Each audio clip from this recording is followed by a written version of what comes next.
Halo guys, kembali lagi di The Brothers Channel. Nah, melanjutkan seri Millennial Talk kemarin tentang konflik. Hari ini kita akan masuk ke seri yang kedua, yaitu tips menghadapi ketidaksepakatan. Karena ketika ada konflik pasti ada ketidaksepakatan kan. Nah, berikut tips-tipsnya bagaimana kita menghadapi ketidaksepakatan yang terjadi. Oke, gak usah tunggu lama-lama, langsung kita masuk aja. Yang pertama adalah melihat sudut pandang orang lain. Nah, bisa saja orang tersebut menentang kita karena memiliki pengalaman yang tidak menyenangkan dalam hal yang serupa, sehingga mengaburkan penilaiannya. Nah, jadi kita coba pandangi, kita rasakanlah gimana dari sisi orang tersebut menghadapi situasi ini. Apa dia pernah mengalami pengalaman yang nggak baik dengan situasi seperti ini juga. Jadi kita coba lihat dari sudut pandang orang lain tersebut, kita pahami lah, istilahnya seperti itu. Nah, yang kedua, berusaha sungguh-sungguh memahami orang tersebut. Pahami pertama, orang ini kok tetap bersikukuh ya.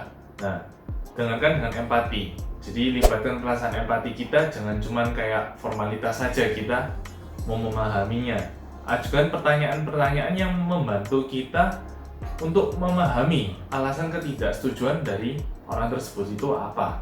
Nah, jadi punya rasa empati yang sungguh-sungguh untuk memahami mereka ini mengapa seperti itu, dan coba galinya itu dengan kita mengajukan pertanyaan-pertanyaan yang bisa membantu kita mendapatkan informasi-informasi.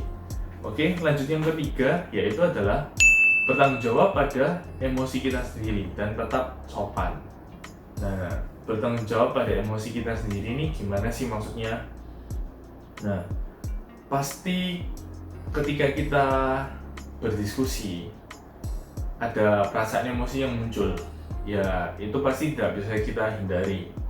Pasti situasi tersebut bisa saja muncul. Nah, makanya itu penting untuk bertanggung jawab pada diri sendiri dengan menjaga emosi kita. Itu adalah kuncinya ketika kita sedang berdiskusi. Karena kalau kita melibatkan emosi, justru akan semakin memperburuk keadaan. Oke, lanjut ke yang berikutnya. Yang keempat adalah gunakan bantalan verbal untuk menyampaikan ide-ide kita atau pendapat kita. Nah, contohnya itu seperti ini. Saya menghargai apa yang Anda sampaikan.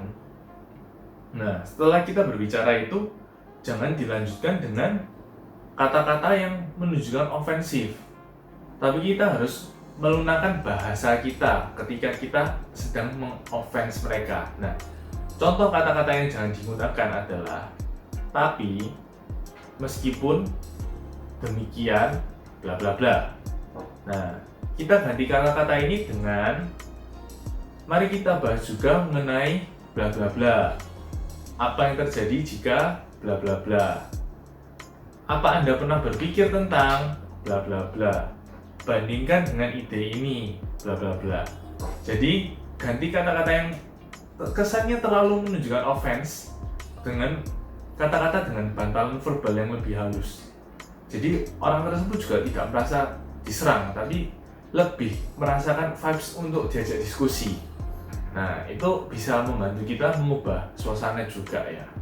Nah, oke, tips yang berikutnya adalah setelah merespon ide orang lain itu, nyatakan saran kita. Nah, jadi setelah orang tersebut menyampaikan ide, kita kita timpali dengan saran-saran kita terhadap ide tersebut. Tapi cara terbaiknya menyampaikan saran kita adalah dengan saya punya penilaian lain karena bla bla bla.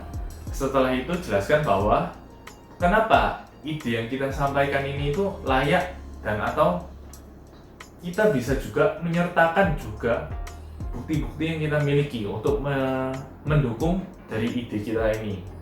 Jadi ingat, ketika mereka sudah selesai menyampaikan idenya, nah pastikan ada beberapa hal yang mungkin tidak kita setujui, karena ya bisa dibilang mungkin ada hal-hal dari sisi kita yang bisa menciptakan solusi yang lebih baik. Nah, itu kita sanggah dengan saya punya penilaian lain karena bla bla bla bla bla bla. Jadi jangan langsung offense gitu, oke?